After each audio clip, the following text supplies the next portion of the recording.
So, imagine this. It's January 2011. You've got a 22-year-old university student, a young mom with this incredibly bright future. She's just a handful of credits away from graduating. And then, just like that, she's gone, without a trace. So today, let's dive right into the truly baffling disappearance of Bethany Decker. Her mom, Kim Nelson, has this really sweet way of remembering her. She calls her flip-flops and lip gloss girl. You can just picture it, right? A vibrant, happy young woman born in Hawaii. But behind that really bright exterior, Bethany was dealing with a very, very complicated life. And it's that complicated life that ultimately leads to this mystery that to this day is still unsolved.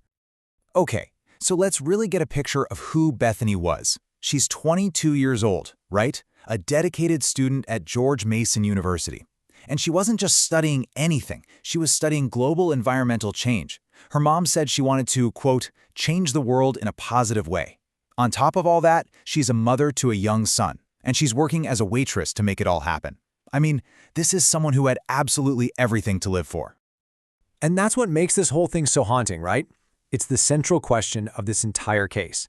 How does a person who's right on the verge of success, someone so full of promise, so connected to her family and her future, how do they just vanish into thin air?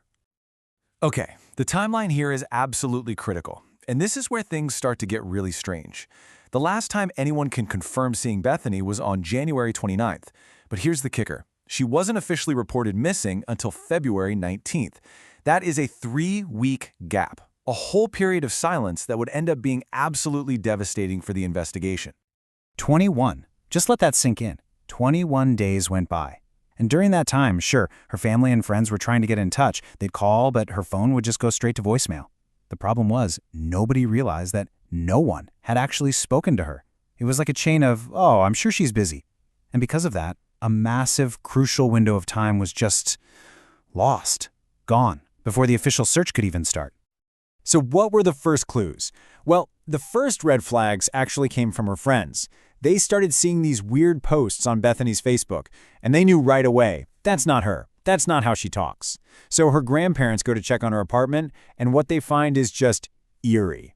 Her car is there, but it's parked all crooked, covered in dust, and it's got a flat tire. Inside, the apartment's basically empty. No signs of a struggle, no foul play. Her bank cards, never used. It was literally as if she had just evaporated into thin air. This is the point where her mom calls the police and says, look, something is seriously wrong. A formal investigation kicks off, but right from the get-go, they were facing a massive uphill battle. You can imagine the scene, right? Police just swarmed her apartment complex. They brought in search teams, canine units, the whole 9 yards. They're checking dumpsters, combing the area, and they found absolutely nothing. No clues, no signs of foul play, not a single hint of where she could have gone. Bethany had disappeared without a trace. So, in any investigation like this, where do you start? Well, you always start with the people closest to the victim. And for the police, the first person they needed to look at was Bethany's husband. And this is where investigators pretty quickly figured out that Bethany's life was complicated. There were 2 key men in her life. First, you have her husband, Emil Decker. Now, they were married. They had a son together. But the relationship was definitely struggling. And here's a key detail.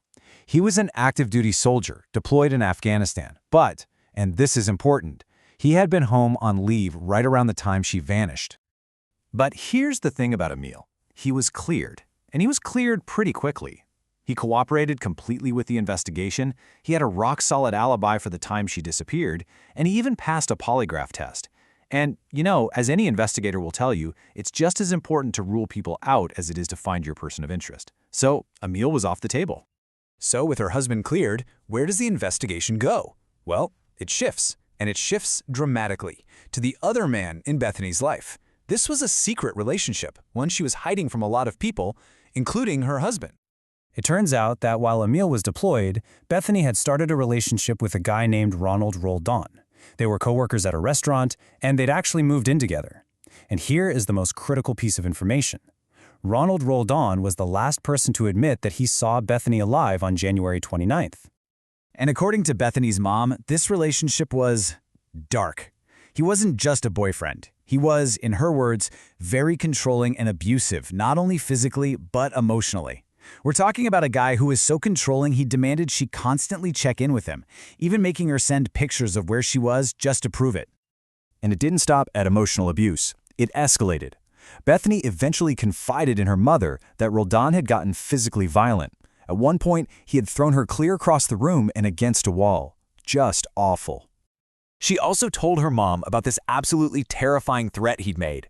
He said he would use his car keys to cut her open. I mean, can you even imagine? It's clear Bethany was desperate to get away from him, but she felt completely and utterly trapped.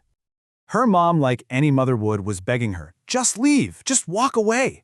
But Bethany's response, it's just chilling. She told her mom, no, he'll never let it go. He'll find me.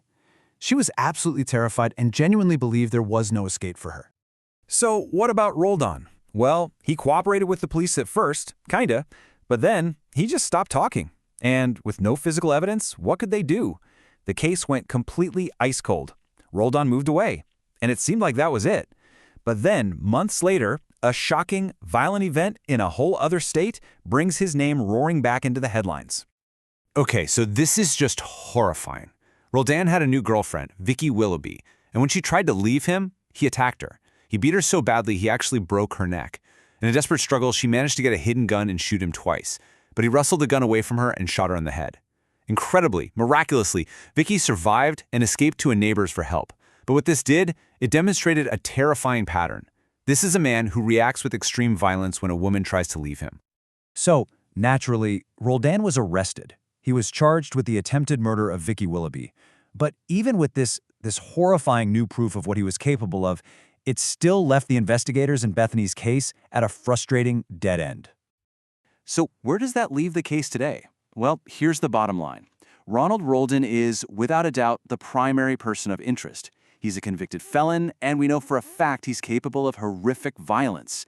And yet, there is still no physical evidence, no real circumstantial evidence that directly links him to Bethany's disappearance. And to this date, he still refuses to cooperate with the investigators in her case. He's just silent. And so, here we are. We're left with the exact same question we started with. It's the same question that has haunted her family for more than a decade now. What on earth happened to Bethany Decker? At the end of the day, her family, the investigators, they're all left without any real answers. All they have is hope. Hope that someone, somewhere, knows something that can finally bring Bethany home and just give a mother the chance to tell her daughter that she loves her one more time.